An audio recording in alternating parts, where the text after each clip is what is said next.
Alright, magandang araw po sa inyong lahat and welcome pong muli sa ating SBC Daily Devotion, our daily time with God, and salamat po sa inyong patuloy na pagsubaybay, pagsama sa ating pong devotion na ito. And I hope na patuloy po tayong napupunuan kahit na paano. Kumusta na po kayo? Ito po talagang salamat sa Panginoon at medyo nagluluwag na ang ating pamahalaan patungkol po sa mga restrictions. Ibig sabihin lang po na talagang unti-unti na nakakabalik na po tayo sa hindi man siguro talagang normal pero somehow may konting pagluwag na, no? And today nais ko po mag-share muli sa inyo na isa na naman pong paksa na ibabase ko po ito sa isang tanong. Well, bakit ayaw sabihin ng Diyos? Or palitan natin, why doesn't God tell you why? Saan ba nakatungo itong tanong na to? Okay? Ang sabi po sa Psalm 37 verse 7, sabi niya na ating isukong ating mga sarili sa Panginoon at tayo maghintay na may pagtsatsaga para sa Kanya. Alright? Surrender yourself to the Lord and wait patiently for Him. Isa po sa mga dahilan kung bakit po tayo po nahihirapang maging kontento sa buhay is because palagi po, humihingi palagi tayo ng eksplanasyon, paliwanag, di ba? Bakit nangyari itong bagay nito sa akin? Bakit kinakaharap ko ito? Bakit nararanasan ko ito? Bakit nandito ako sa ganitong klaseng problema? Bakit ito na nararamdaman ko sa buhay ko? Iyan po kuminsan. Dahil po sa palagi po tayo nagtatanong, ano ba yung eksplanasyon? Kuminsan nahihirapan tayo maging kontento. Bakit? Kailangan natin maghanap ng mga solusyon, kasagutan sa ating mga pangyayari sa ating buhay. Okay. Minsan napuprostrate po tayo na hindi po natin makuha sa Diyos ang mga kasagutan niya. It's because it seems na God doesn't want to tell us why. Pero always remember this, mga kapatid. Hindi sa lahat ng bagay, not all things, okay? Not most of the things, okay? Ay mayroon pong kasagutan ng Diyos at may eksplanasyon ng Diyos. Well, dahil lang kung minsan, kung bakit hindi po natin nakukuha yung eksplanasyon na yan o paliwanag na yan, it's because God is testing us. Gusto makita ng Panginoon kung tayo po ba ang patuloy na kumukontrol sa mga sitwasyon natin sa buhay? O matututunan ba natin maging kontento? Na kahit na wala tayong matatanggap o maririnig na eksplanasyon sa mga pangyayari sa ating mga buhay. Pero kung tutuusin po natin mga kapatid ito, God doesn't owe you an explanation for anything. Hindi naman kailangan mag-explain ng Diyos sa bawat pangyayari sa ating mga buhay. Marami po sa mga bagay-bagay na nangyayari, karanasan po natin sa buhay, na hindi po natin alam kung ano yung dahilan, na hindi po natin malalaman yan sa mundong ito. Not until pagdating na po natin sa langit. Nung ako po ay nag-aaral pa, when I was still in the school, ay ang pinakamatahimik na parte, o sabihin po panahon sa aming classroom noon ay pagka kami po ay may examination. Maririnig mo yung teacher magsasabi sa'yo, quiet! No talking! Kunting kaluskos lang. Oh, ano yan? Nag-uusap kayo dyan? Walang magsasalita. Ganun po yung teacher.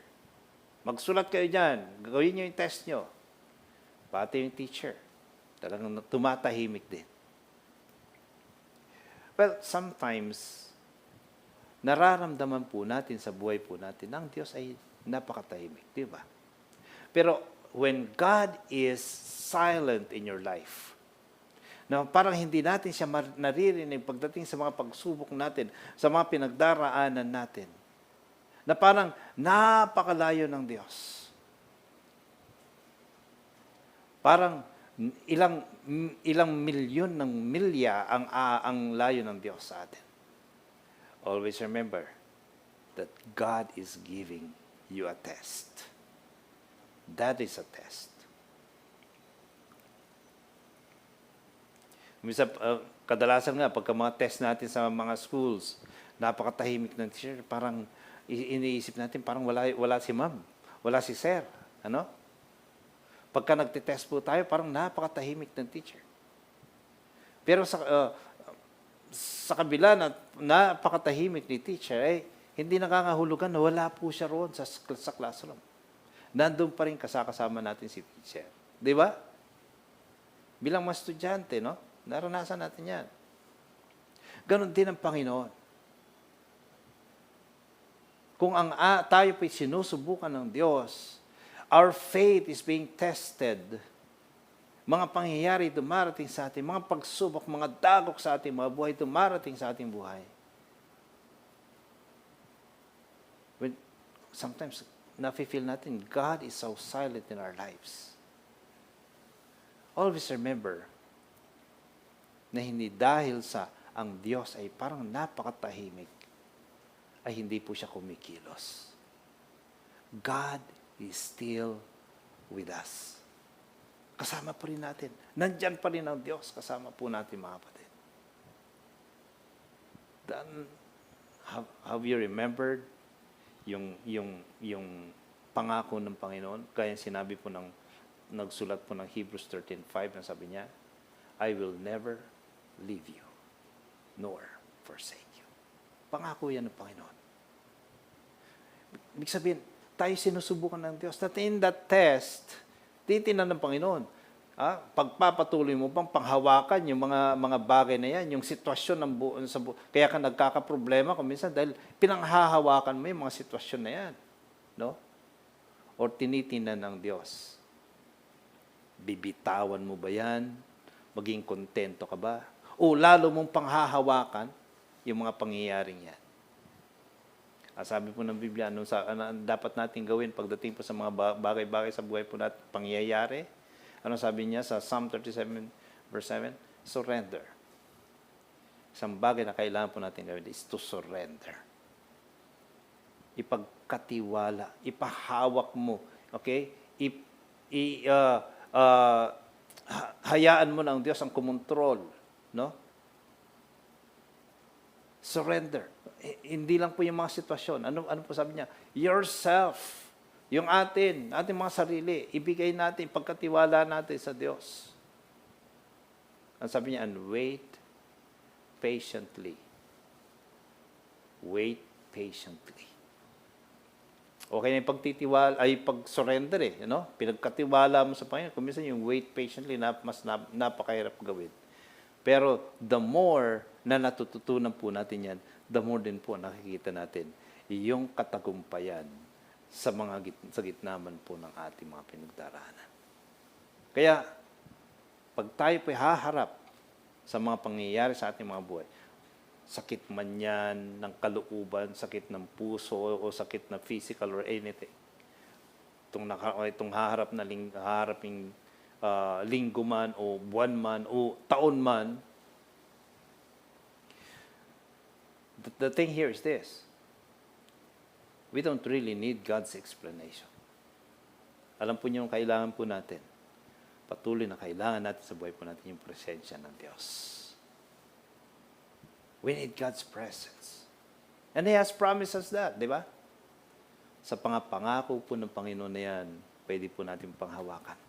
Ibig sa panghawakan mo at magkontrolin mo yung mga sitwasyon sa buhay mo, panghawakan mo yung pangako ng Diyos, ibigay mo sa Kanya. I-surrender mo yung sarili mo, i-surrender mo yung mga pangyayari sa buhay mo, ipagkatiwala mo sa Diyos. Ngayon, tanong ko po sa inyo, kaya ba natin gawin yon? I believe we can by God's grace. Tayo po'y manalangin. Muli, Panginoon, nagpapasalamat po kami sa oras na ito. Salamat, Panginoon, na kayo na Diyos po namin ay nangako sa amin, Panginoon, na hindi niyo kami pababayaan. Hindi niyo kami iiwan, Panginoon. Sa gitna man ng mga pagsubok, uno sa aming mga buhay, O God. Lord, salamat at nandyan po kayo. Upang sa ganun, patuloy na ipadama sa amin na kayo ay handa na sumaklulo sa amin, Panginoon. Though sometimes patawarin niyo kami, Panginoon, na Lord, hindi namin nare-realize yan. Dahil ang tinitingnan po namin yung mga pangyayari, dahil we felt that ikaw ay malayo sa amin. And we felt that wala kang connection doon sa mga pangyayari sa aming mga buhay. But then, Lord, salamat. Dahil in spite of that, nandyan pa rin kayo. Hinihiling ko, Panginoon, tulungan mo kami na magtiwala, may pagkatiwala, patuloy na manalig sa inyo, Panginoon. Lord, yung mga pangyayaring yan, Panginoon, ay patuloy na siyang magbibigay sa amin ng mensahe, Lord, na yun ay mga pagsubok dahil nais ng Diyos yung pong kanya pong kalwalhatian na siyang pa rin makita at maipamalas or may reveal sa mga pangyayari yan. O Lord, sa oras na ito, may mga kapatiran po kami, may mga mahal sa buhay na dumadaan sa mga pagsubok. May it be financial difficulty, yung sitwasyon na kanilang kinaroroonan sa trabaho man, sa pamilya man, sa relasyon man, lalong-lalo, Panginoon, yung physical na challenges, Panginoon, lalong-lalo na yung karamdaman. Hinihiling ko, Panginoon, patuloy nawa naming maranasan, Panginoon, yung katuparan na sinasabi po ninyo na kasama po namin kayo. Hinihiling ko, Panginoon, na Lord, help us to appropriate that, claim that promise from you, God. Lord, sa oras na ito, nais ko pong ilapit sa inyo ang lahat. Patuloy, Panginoon, na tulungan mo kami na lumakad ayon sa inyong naisin at magtiwala sa inyo sa anumang oras, Panginoon. Hinihiling po namin ang lahat ng ito sa pangalan ni Jesus. Amen. Amen. Hanggang sa muli, mga kapatid. Okay? Sama-sama tayong muli and hope na patuloy po ninyo subaybayan ang ating mga devotions. And if you need some prayers, kailangan po ninyo ng mga panalangin or kailangan po ninyo ng mga advices or counseling man, feel free to call us. Dito po sa ating number na ito, sa church po yan, o kaya dito po sa ating pong website, sa ating page na Sumulong Baptist Church. And try to share, okay, ang mga devotions po natin. Maraming salamat. God bless us all.